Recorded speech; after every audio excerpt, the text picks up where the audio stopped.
హన్మకొండ జిల్లా హుస్నాబాద్ నియోజకవర్గంలో గెలిచిన సర్పంచులు, ఉప సర్పంచులు, వార్డు మెంబర్ల సన్మాన కార్యక్రమంలో ఎంపీ ఈటెల రాజేందర్ పాల్గొన్నారు. ఈ సందర్భంగా ఆయన మాట్లాడుతూ హుస్నాబాద్ నియోజకవర్గంలో 25 ఏళ్లుగా ప్రజల నమ్మకంతోనే అన్ని పదవులు గెలుచుకున్నామని ఆయన తెలిపారు.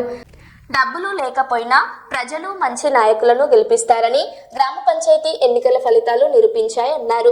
ప్రజలు పెట్టిన విశ్వాసాన్ని తూచా తప్పకుండా నిలబెట్టుకుంటారని, గెలిచిన వారందరికీ అండగా ఉంటారని హామీ ఇచ్చారు. గ్రామాల అభివృద్ధి కోసం అవసరమైతే ముఖ్యమంత్రినైనా కలుస్తారని ఈటెల రాజేందర్ స్పష్టం చేశారు. ఎరగని వర్షాలలో ఏ ఒక్క గ్రామం కూడా ఇక మా ఊర్లో వాగు దాటరిత్తలే అనేటువంటి ఊరుంది. దాని ఎక్కడన్నా 22-23 బ్రిడ్జ్లు కట్టినామమ్మా, 22-23 కట్టినాం. అట్లా పనిచేస్తేనే ఇలా ఉత్తగానే రాయందరన్నాను వాటికనే ఉత్తగానే ప్రేమించారు.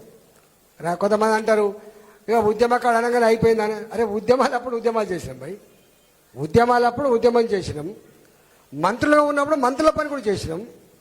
ఇవాళ మళ్ళీ ప్రతిపక్షాలు ఉంటే ప్రతిపక్ష పని చేస్తున్నాం. ఎప్పటి పాత్ర అప్పుడు పోషిస్తున్నాం తప్ప ఎక్కడ కూడా మా ఒక రోజు లీవులో పెట్టో లేకపోతే మేము లేమనో. నాకు తెలిసి నా 25 చరిత్రలో జ్వరం వచ్చింది పడుకున్నాడు రెస్ట్లో ఉన్నాడు అనేటువంటి మాట ఎప్పుడైనా విన్నామా? మేము గట్లా పని చేసినాం మేము.